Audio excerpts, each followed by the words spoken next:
Hello, and welcome back to my live stream where I talk about whatever I want. My name is Chloe. This is the House of Chloe in my bedroom, and I am reading a book. This is the book. I feel a little sniffly today and crampy today, so it's not going to be my best work, but here goes. So, Part 10 Exercise, Meditation, and Exercise. Ah! Naming our emotional habits. There are a few core beliefs we carry within us to explain the world and our place in it. Along with those beliefs, there are a few particular emotions that become most familiar and most trustworthy, the ones we feel most often when we are in distress. We will use this exercise to clearly identify our habitual emotional states. The next time you feel a particular strong emotional response to a person or event, stop yourself for a moment. Perhaps you had an argument with someone you care about. Something happened that frightened you, or someone said or did something that hurt you deeply.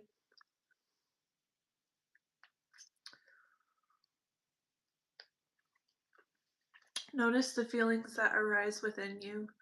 Now, as you experience the power of that feeling, imagine that in that very instant, I approach you and ask you to complete the following sentence. You see, it's just as I have always known, blank. What response immediately comes to your mind? Without censoring your response, what phrase leaps in to fill the blank? Okay, let's see. You see, it's just as I have always known.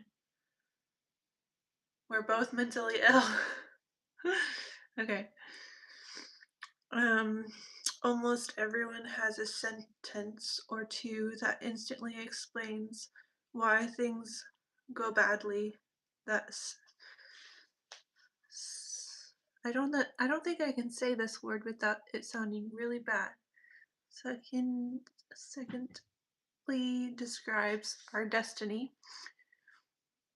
It may be, you see, it just as I've always known I will always be alone. Or it may be, there will never be enough for me. Perhaps the feeling is, I can't trust anyone to really care about me. I will always have to work harder than everyone else, or I will never be allowed to be happy. In any case, if you listen closely, there will almost always be a sentence that will instantly present itself to explain why this powerful feeling of sadness, hurt, anger, or rejection has come to you at this time. That sentence defines the essential nature of your emotional habit. My habit is people be me, and people being mentally ill. So that's habitual, I guess. Each sentence naturally carries with it a corresponding feeling. If we believe we will always be alone, then we will feel isolated or misunderstood. We are probably in our habitual emotional state. If we are convinced there will never be enough for us, then when we feel cheated, overworked, or jealous of others' success, we are firmly planted in our habits. Each of us has one particular set of emotions that comes up more often than others. As we explore those habitual states of mind and heart and listen for the sentence that describes our emotional philosophy, we can learn much about where we get caught, where we get stuck in the past. Then we may slowly develop the capability to let these habits naturally fall away and become mindfully aware of our feelings in the present moment. Take time to experiment with the wording of our particular sentence until it feels precise and accurate.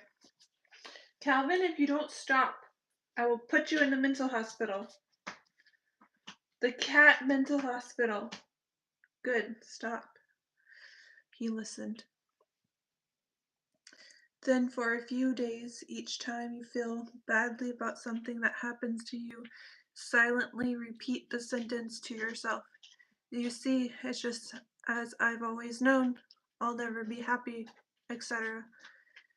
See, it's just as I've always known. Everybody's crazy. How does it feel when you speak the sentence so explicitly? What emotions arise within you? Sad and desperately wanting to help. Repeat the sentence a few times, each time using a different tone of voice. Saying it once with a sad voice, then an angry one, then a playful one. Sad first. This is my acting class. Okay. See, it's just, I don't even know how to act. It's just that I've always known that we're all mentally ill. I don't know how to not be funny about it. Okay, 1 second. Whew, okay.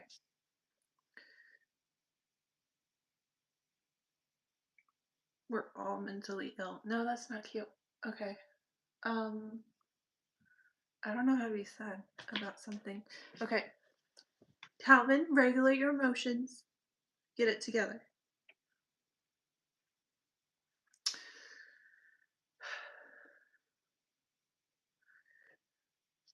I know it's inside of me. The sadness is inside of me. Okay. We're all terribly mentally ill. That just sounds angry. Okay.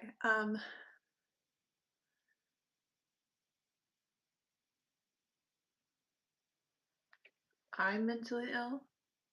You're mentally ill. We're mentally ill. I don't know how to say it sadly. I'm not a good actress, apparently. Just discovered this about myself. We're all mentally ill. Their anger. That's easier. We're all so mentally ill. Playful. Alright. These are the sentences that are your unconscious companions. By making them explicit and bringing them into your conscious awareness, they become less potent, less able to influence your emotional state of mind. If you can learn to be playful with these voices, you may slowly disempower their ability to keep you stuck in the same old states, and you become more quickly free to shift to a new and different state of mind and heart. An interesting companion exercise is to take a camera and for an hour or two take a walk in the neighborhood where you live without loading the camera with film. Use it to take pictures of whatever captures your eye. What sort of things do you find yourself noticing? What people, subjects, or relationships draw your attention? Focus and snap as many pictures as you like. Since there is no film and no pressure to take a good photograph, the object is simply to notice what you notice. I have a photographic memory, so that's easy. After a while, what patterns of perception seem evident to you? What things appear most frequently through the lenses? Which themes seems important? Which things seem important? Which things move your heart? At the end of an hour or two, reflect on the way your eyes led you through the experience. Be aware of the things, people, and events that seem to hold the most meaning for you. This exercise may help you become aware of the feelings and emotions that are most familiar, most habitual, and most powerful in the story of your life. That would be Calvin. Calvin gets a lot of pictures taken. Calvin. And he gets a lot of attention. A lot of attention. You're still very young. Very playful. Okay. Meditation, expanding mindfulness practice. Find a comfortable sitting position in your place of refuge. This time you will sit for 30 minutes using techniques to expand the mindfulness practice we have explored in earlier chapters. Close your eyes and allow your awareness to rest in the breath. Gradually become aware of the sensation of breathing as the air moves in and out of your body. Observe the qualities of the breath, noting the speed, depth, and texture of each inhale and exhale. You may silently note rising, falling as a way to focus your concentration on the breath. Then, as you become more relaxed and centered in your body, allow yourself to notice any physical sensations that may be arising. Be aware of any pain or tension, any pressure or relaxation in the body. Gently bring your awareness to that area of the body, investigating the quality of the sensation itself. What does the pain or pressure feel like? Is it sharp or dull? Does it throb or tingle? Is it hot or cold? Watch the shape and substance of the feeling, making a silent note of its predominant character, pressure, aching, or tension, or tensing. Watch the sensation until it naturally begins to recede. Then gently bring the awareness back to the breath. Now begin to observe any reactions that the mind may have to the various bodily sensations. For example, when you are noting painful sensations, you may also feel aversion, impatience, or fear. Make a note of these mind states, observing their qualities until the next mind or body state arises.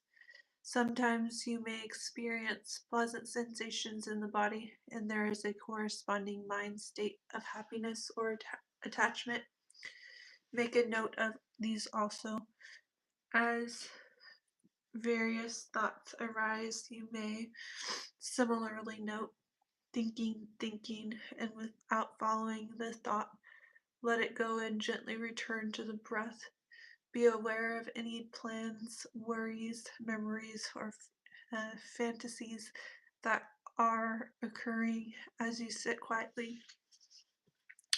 What seem to be the predominant themes? Again, silently note each thought as it goes by, noting, planning, wondering, or simply thinking. The object is not to follow the thoughts themselves, but rather simply to note that a thought has arisen.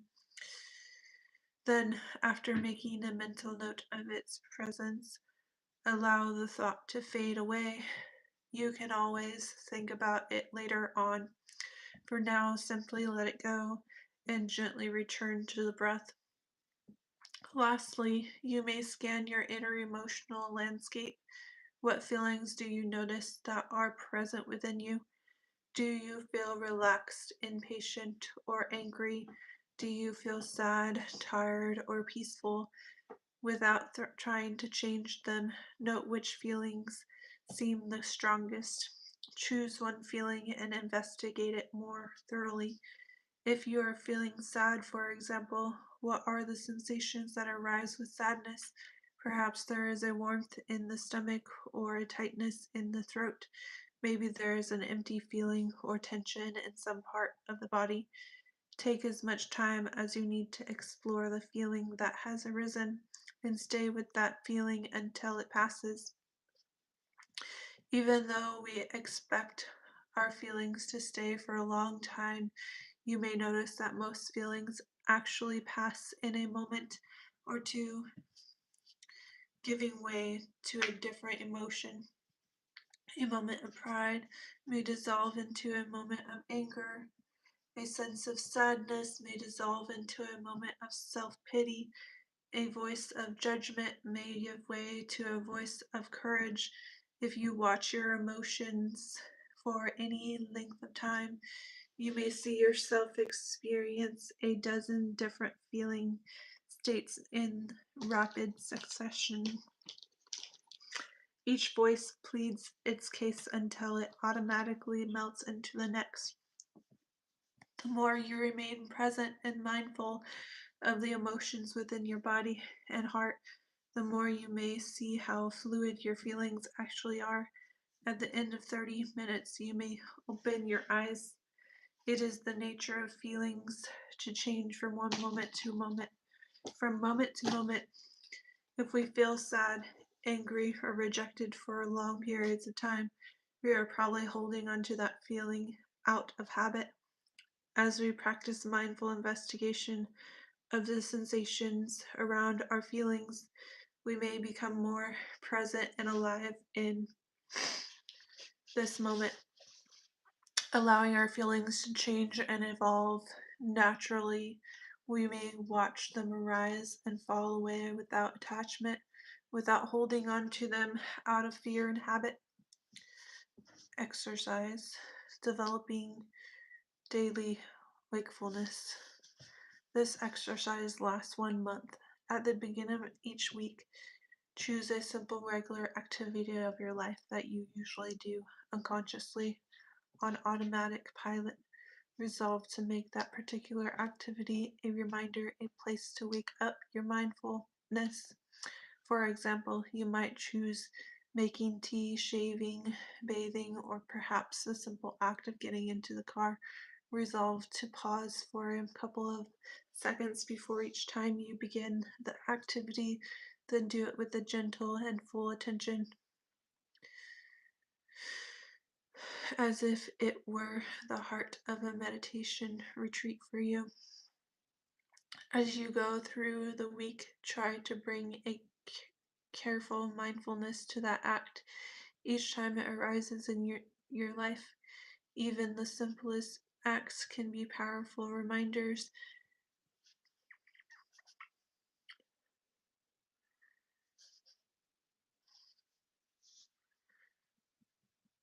and bring a sense of presence and peace and grace.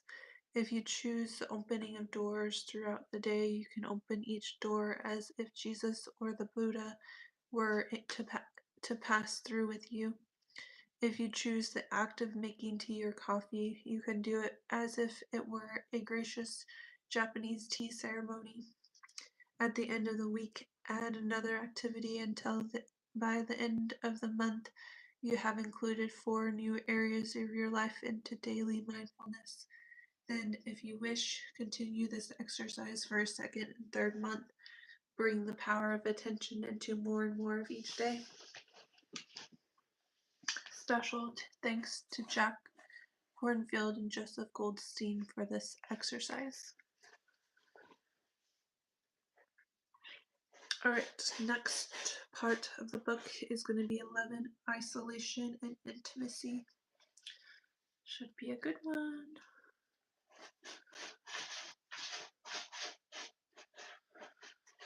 And then Obligation and Loving Kindness, chapter 12. Alright, Calvin.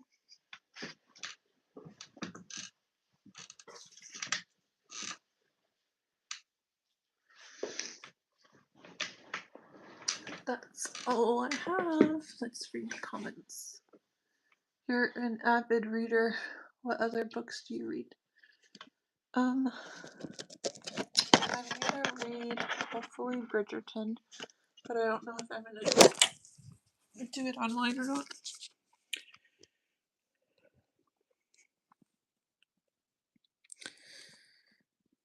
Thank you. It's really early in the morning, I know.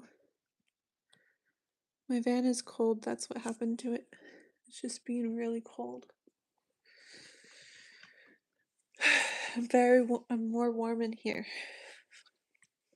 But what I did not tell you guys is that what book do you have to recommend me? I'm taking recommendations. I got my solar panel and I have a cord that goes with it to hook it up, and I'm waiting for the generator part of it, and then I can have heat inside my house. So one step at a time. Ow, Calvin. The Bible! You're right. I'm reading the Bible next. January 1st, the Holy Bible playlist. Let's do it! It's gonna be fun. Calvin.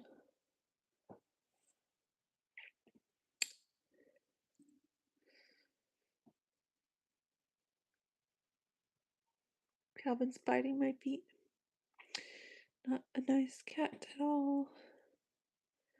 Someone needs to train him. Maybe I should cut his nails tonight.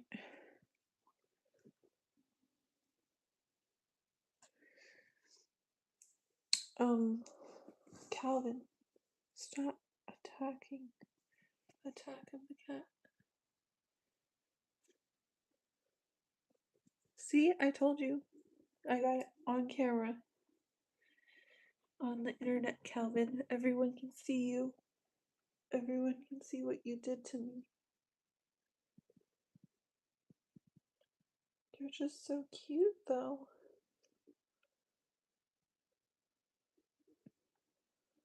No. But thanks for watching. Talk to you guys later.